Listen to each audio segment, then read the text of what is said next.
A journey through 100 years of love, life, and memories. A story written by Pascoal D'Costa. Video created by Sedrick Liselle.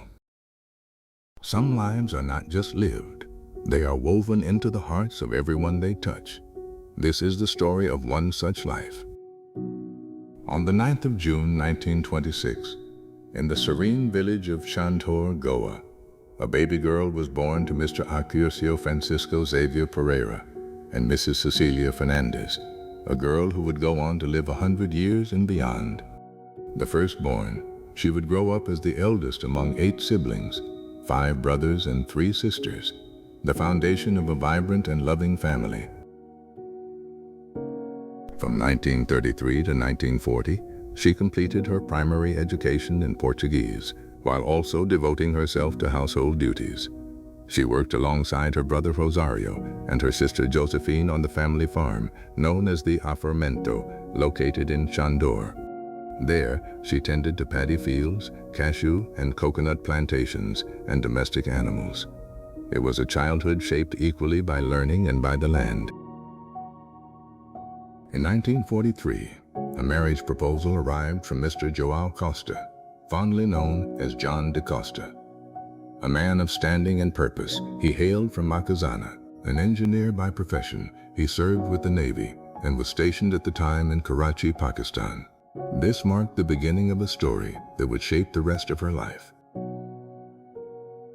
On the 28th of December 1944, the two were united in holy matrimony at St. Francis Xavier's Church in Makazana.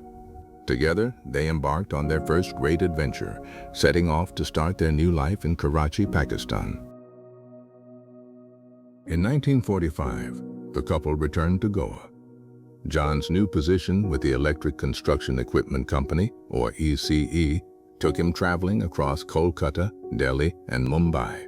Meanwhile, she remained in Goa, the steady anchor of their home.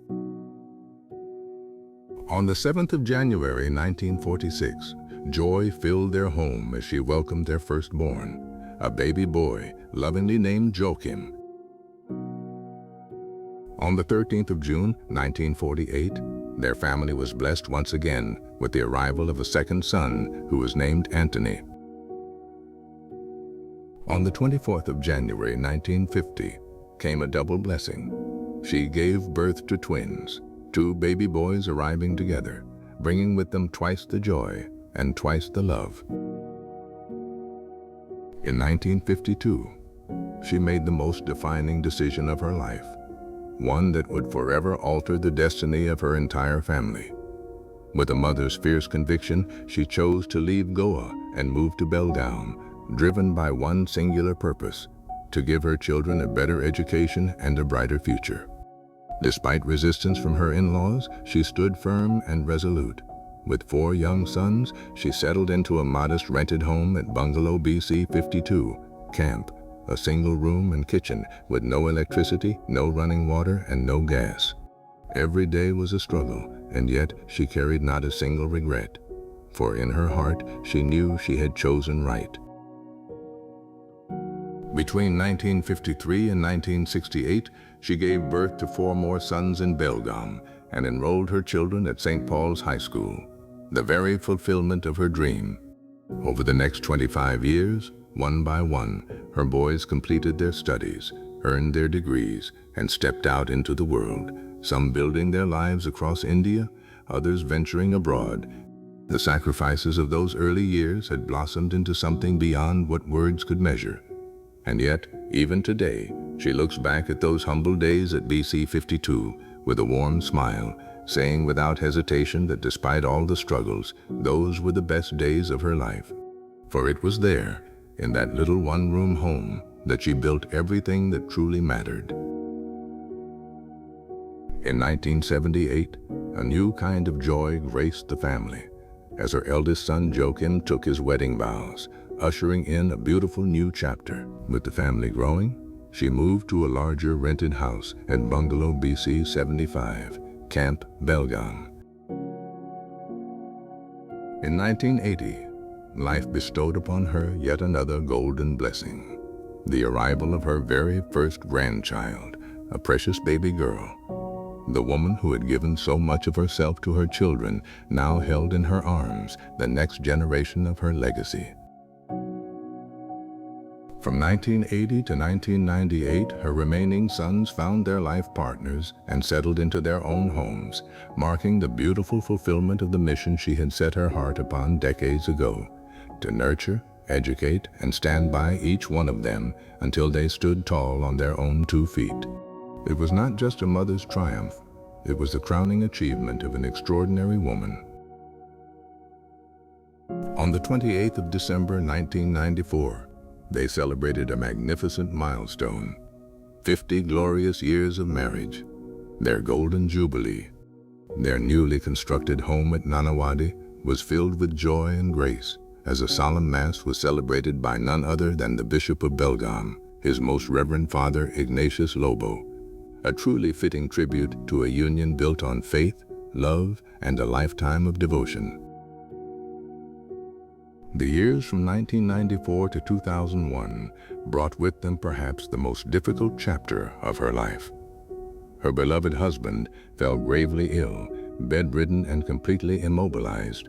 The weight of his every need, his clothing, bathing, medication, and daily care fell entirely upon her shoulders. She refused any offer of help, insisting on caring for him herself, with her own hands, her own heart, and her own tireless devotion. On the 20th of June, 2001, her beloved husband passed on to his heavenly abode, bringing to a tender close 7 years of dedicated and unflinching care. She had given him every ounce of her strength and love till his very last breath. Nuns and well-wishers who witnessed her devotion were left deeply moved, and it was they who gave her a name that no honor could surpass. They called her, simply and sincerely, a living angel.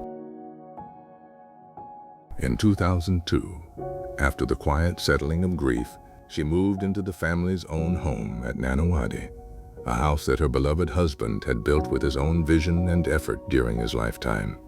In many ways, moving into that home was like stepping into a space filled with his presence and his love, a final, lasting gift he had left behind for the family he cherished. From 2002 to the present day, she continues to live in Nanawadi, peacefully, healthily, and with a heart full of contentment.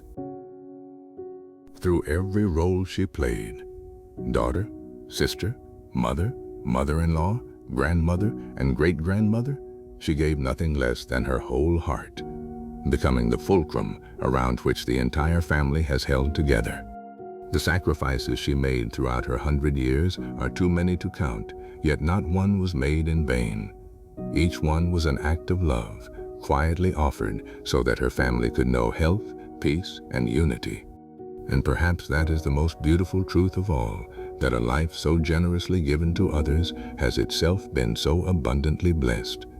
100 years of peace, 100 years of health, 100 years of happiness. Not by chance, but by grace.